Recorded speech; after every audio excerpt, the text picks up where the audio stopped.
Hello students, तो अभी हम लोग फिलहाल पढ़ रहे हैं आइडियल और नॉन आइडियल सॉल्यूशंस के बारे में। और प्रीवियस वीडियो आप लोगों ने देख लिया होगा।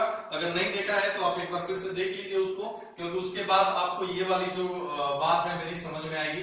तो प्रीवियस वीडियो में हम लोगों ने डिस्कस किया था कि आइडियल सॉल्यूशंस क्या होते हैं, और आज हम लोग अभी डिस्कस करने वाले हैं नॉन आइडियल सॉल्यूशंस के बारे में कि वो क्या होते हैं। और फिर हम लोग दोनों सॉल्यूशंस के ग्राफिक को ग्राफिकली समझने की कोशिश भी करने वाले हैं। तो आइए जरा देखते हैं कि नॉन आइडियल सॉल्यूशंस क्या होते हैं। तो आइडियल सॉल्यूशन की अगर हम बात करें, उसको डिफाइन करने की कोशिश करें, तो कल हम लोगों ने उसका डेफिनेशन समझा था कि ए solution which obeys Raoul's law is called an ideal solution. तो ये हम लोग समझ चुके हैं। तो नॉन आइडियल सॉल्यूशन क्या होगा फिर?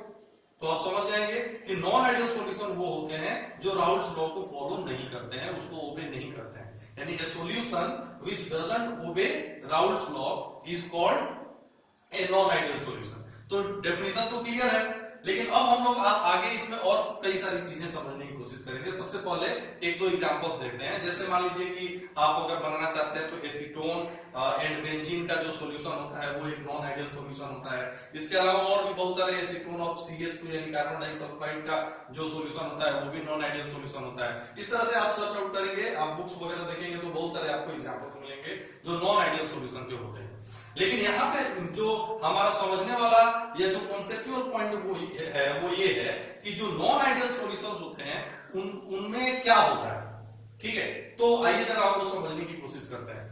कल हम लोगों ने जब डिस्कस किया था तो मैंने बताया था कि अगर हम दो प्योर लिक्विड ले रहे हैं, सपोज ए और बी, तो ए में जो पार्टिकल्स होंगे उनको मान लीजिए ए से डिनोट करते हैं अगर, तो उनके बीच में जो इंटरेक्शन होगा वो ए टाइप का इंटरेक्शन होगा। ठीक वैसे ही जो दूसरा लिक्विड है प्योर बी, इसके अंदर जो पार्टिकल्स हैं उसको अगर बी मान लिया जाए तो उनके बीच जो इंटरेक्शन होगा उसको बीबी टाइप इंटरेक्शन बोल सकते हैं। लेकिन जब हम दोनों लिक्विड्स को मिक्स करते हैं, तो जब दोनों लिक्विड को मिक्स करेंगे तो ए टाइप और बीबी टाइप इंटरेक्शन के अलावा एक थर्ड टाइप का इंटरेक्शन होगा जिसको हम लोग एबी टाइप इंटरेक्शन करते हैं। तो अब यहाँ पे तीन तरह के इंटरेक्शन हो गए। अब होता क्या है एग्जैक्टली आप जरा समझिए। यहां पे होता यह है कि जब ए बी टाइप का इंटरेक्शन डेवलप होता है तो ये ए और बी के बीच की जो एक तरह की बॉन्डिंग होती है, इससे जो है सॉल्यूशन के वेपर प्रेशर पे काफी असर पड़ता है। कैसे असर पड़ता है? तो असर ऐसे पड़ता है कि ए और बी का जो के बीच का जो इंटरेक्शन है और उस इंटरेक्शन की वजह से इनके बीच की जो बॉन्डिंग है वो जो है, अगर ए और बीबी की बॉन्डिंग से वीकर होती है तो उस कंडीशन में वेपर प्रेशर बढ़ जाता है। लेकिन अगर ए बी के बीच का जो इंटरेक्शन है या उनके बीच की जो बॉन्डिंग है, अगर ए और बीबी के बीच के बॉन्डिंग से ज्यादा स्ट्रॉन्गर है तो वेपर प्रेशर घट जाता है। अब ऐसा होता क्यों है एग्जैक्टली, ये अगर हमको समझना हो तो आइए जरा देखते हैं। मान लीजिए कि ए और बी के बीच का जो इंटरेक्शन है वो उसके वजह से जो बॉन्डिंग बनती है वो वीकर है ए और बीबी की तुलना में। तो अगर ए और बीबी की तुलना में ये वीकर बॉन्ड है तो क्या होगा कि ए और बी यहाँ पे इस बॉन्ड में से इजीली फ्री हो पाएंगे और वो एवेपोरेट हो पाएंगे, और इस वजह से जो वेपर प्रेशर होगा उसमें इंक्रीमेंट देखने को मिलेगा। लेकिन अगर ए और बी की जो बॉन्ड है वो ए के बॉन्ड और बीबी के बॉन्ड से ज्यादा स्ट्रॉन्ग है, तो उस कंडीशन में क्या होगा कि जो वेपर प्रेशर होना चाहिए उससे कम हो जाएगा, क्योंकि ये दोनों जल्दी फ्री नहीं हो पाएंगे बॉन्ड स्ट्रॉन्ग होने के चलते।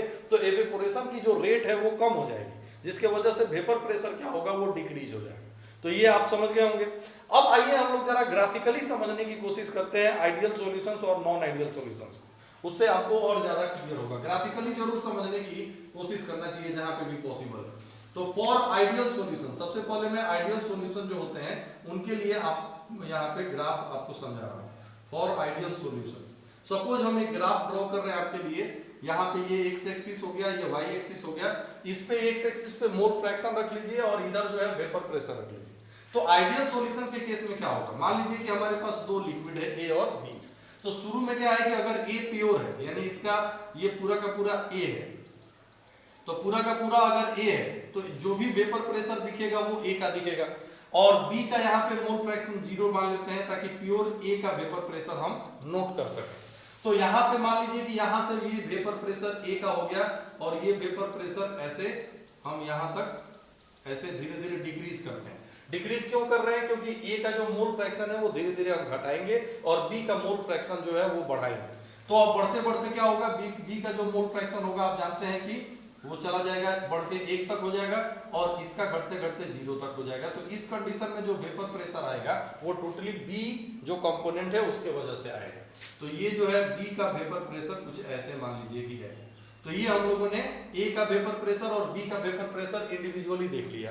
अब जब दोनों को हम मिक्स करते हैं यानी कि एक सॉल्यूशन तैयार करते हैं, तो सॉल्यूशन में क्या होता है कि ए और बी ये दोनों ही रहते हैं, तो इनका जो वेपर प्रेशर है वो कुछ ऐसा आपको देखने को मिलेगा, आपको ऐसा देखने को मिलेगा।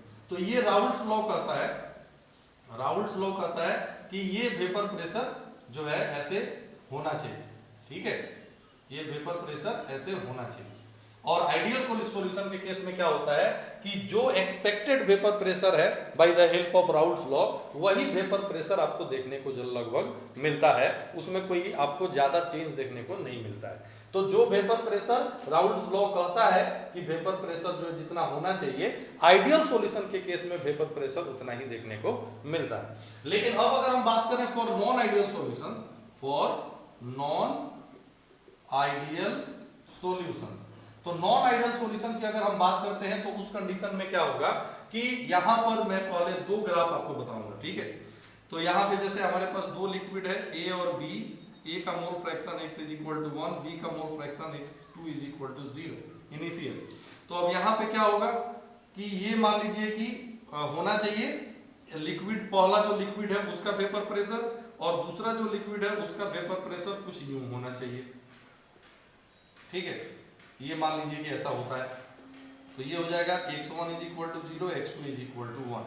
अब होता क्या है कि राउल्ट्स लॉ कहता है कि जब हम इन दोनों को मिक्स करेंगे तो इनका वेपर प्रेशर ये होगा, तो ये राउल्ट्स लॉ कहता है। लेकिन इन रियल सेंस क्या होता है कि इसमें कोई भी सिचुएशन में राउल्ट्स लॉ फॉलो नहीं होता है, यानी कि जो पहला प्योर लिक्विड है उसका वेपर प्रेशर ये होना चाहिए, बट वो वेपर प्रेशर ऐसा दिखता है या ऐसा आता है। और उसी तरह से जो सेकंड जो है उसका वेपर प्रेशर ये होना चाहिए, इस तरह से आना चाहिए उसके वैल्यूज, लेकिन वेपर प्रेशर का वैल्यू ऐसे आता है, यानी कि जितना एक्सपेक्टेड है उससे कम वेपर प्रेशर होता है। और सॉल्यूशन का जो एक्सपेक्टेड है उससे भी सॉल्यूशन का भी वेपर प्रेशर कम दिखता है। तो इसका मतलब ये हुआ कि यहाँ पर वेपर प्रेशर घट गया। और वेपर प्रेशर घटा क्यों?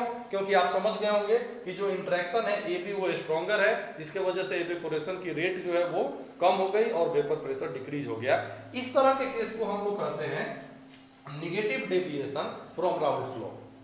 क्या कहते हैं इसको? हम लोग कहते हैं निगेटिव, चलिए मैं यहां लिख देता हूं, निगेटिव डेविएशन, निगेटिव डेविएशन कहते हैं।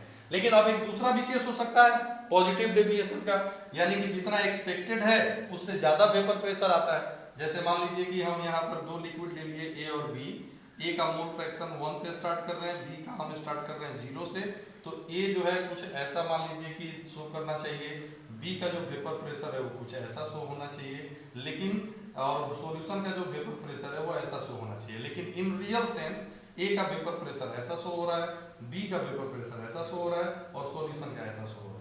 तो इस कंडीशन में क्या हुआ कि वेपर प्रेशर जो एक्सपेक्टेड है उससे ज्यादा वेपर प्रेशर शो हो रहा है। और ऐसा क्यों हो रहा है? क्योंकि ए और बी के बीच का जो बॉन्डिंग है वो वीकर है, जिसके वजह से ए और बी के मॉलिक्यूल्स इजीली फ्री हो रहे हैं और इजीली फ्री होने की वजह से वेपर प्रेशर ज्यादा बढ़ जा रहा है, क्योंकि इवेपोरेशन की रेट बढ़ जा रही है। तो इसको हम लोग कहते हैं positive deviation from Raoult's law. तो ये दो तरह के केसेज हैं और आई होप कि आप अच्छी तरह से इसको समझ गए होंगे। और कोई भी डाउट्स होगा तो आप कमेंट बॉक्स में आप जरूर बताएं।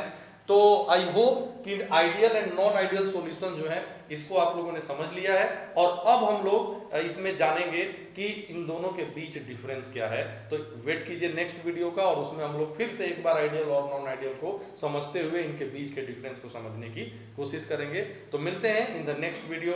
Bye bye.